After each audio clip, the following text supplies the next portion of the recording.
thought it was a really good defensive game.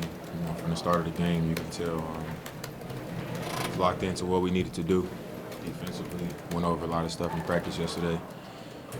And coming off the game we had in Phoenix, it was obvious we wanted to, come back and show a lot more resistance. And in a game that we really needed. If we're going to try to make this final push for the playoffs, we had to have this one. And, that's where it started at on the defensive end. How crucial is it for you guys to have maintained this level of defensive performances as you're trying to make this push in the last 60 games? I mean, it's the only chance we got.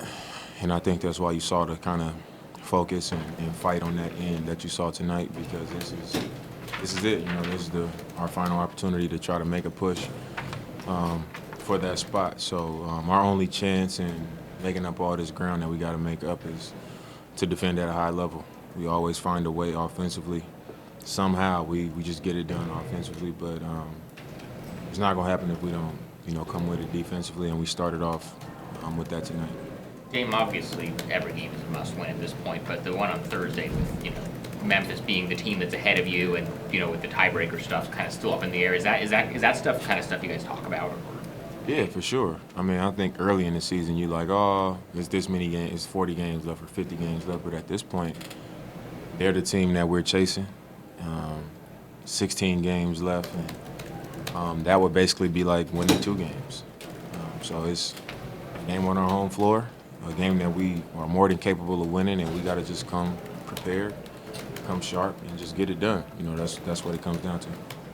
What adjustments did you guys make defensively specifically to be able to put in a better performance tonight versus last game against Phoenix? I couldn't hear. What adjustments did you guys make defensively to put in better performance this game than last game? I think we adjusted our pick and roll coverages. Where the help was coming from, I think we were just more present, just showing help, making them play in crowds. Our communication was much better. We changed how we defended pick and rolls with Aaron Baines to where he wasn't getting wide open looks. He was shooting over a hand, and I think that made a difference.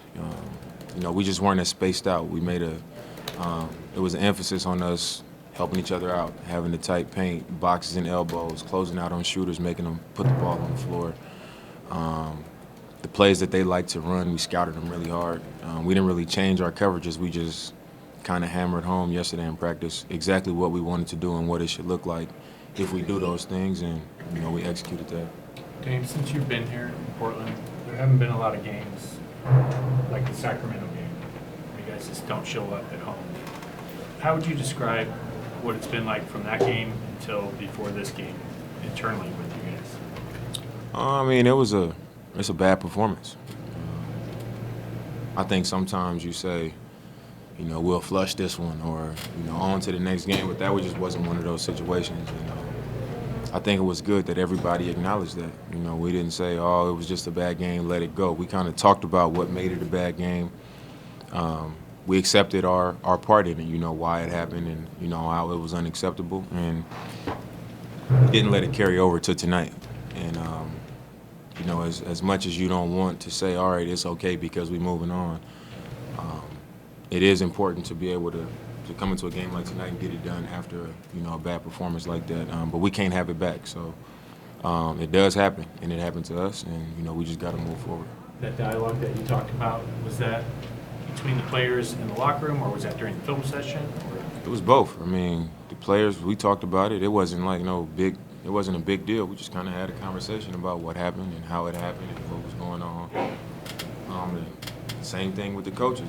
We got that type of environment where the conversation is open. It's not like we was like in a corner talking to a coach and doing this. It's just like we just talked about it.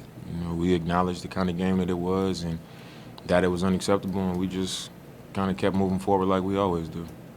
Trevor said one of the keys defensively tonight was also the on-the-court communication. Do you feel like that was exceptionally better than it has been? It was better, and I think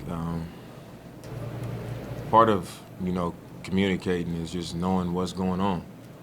And I think having a good practice yesterday and really just going over our scouting report and what we wanted to do and how we wanted to be better at things over and over, what to call, what coverages we were going to be in, how we guarding, certain guys, certain actions that happened, just what we wanted to do. I think we were just on top of that. We knew, so we knew what to say. And I think when guys know what to say, they're more comfortable and more proactive with it, you know, and that makes it more effective. And it, you know, I think it was obvious to me. Damien, it seemed like your rhythm, particularly from deep, was more dialed in tonight than it had been since you returned it. And you had talked about in the last game how you were not working yourself back into it, but at least finding that again. So did you feel that at all tonight from three? And also, what happened on the inbounds play that went into the third? Well, the three, I mean, I just from not playing for a month, just the timing and the rhythm, you know, it just takes time sometimes. I mean, the first game back against Washington, I felt fine. And it was like the Phoenix game at Phoenix was really my first game back. That's when I really felt like the timing and everything. But the pass, nobody was back guarding GT, and I was going to try to fire it to him. And the big had his back to me, so he couldn't see me. And as I was throwing it, he turned around, so I tried to throw it harder, and it just got away from me. Curved on me. What'd you like most about what Trevor gave you tonight? I mean, he did what he always does. Obviously on the defensive end, but just the spacing that he provides us. You know, he can knock down those open shots. He's knocking down open threes. He's slashing. He's just a good basketball player. Has a good feel for how to play the game. So to do what he does defensively and then to come down on the offensive end and just find those spots, find those spaces, and you know help us on that end as well is huge for our team.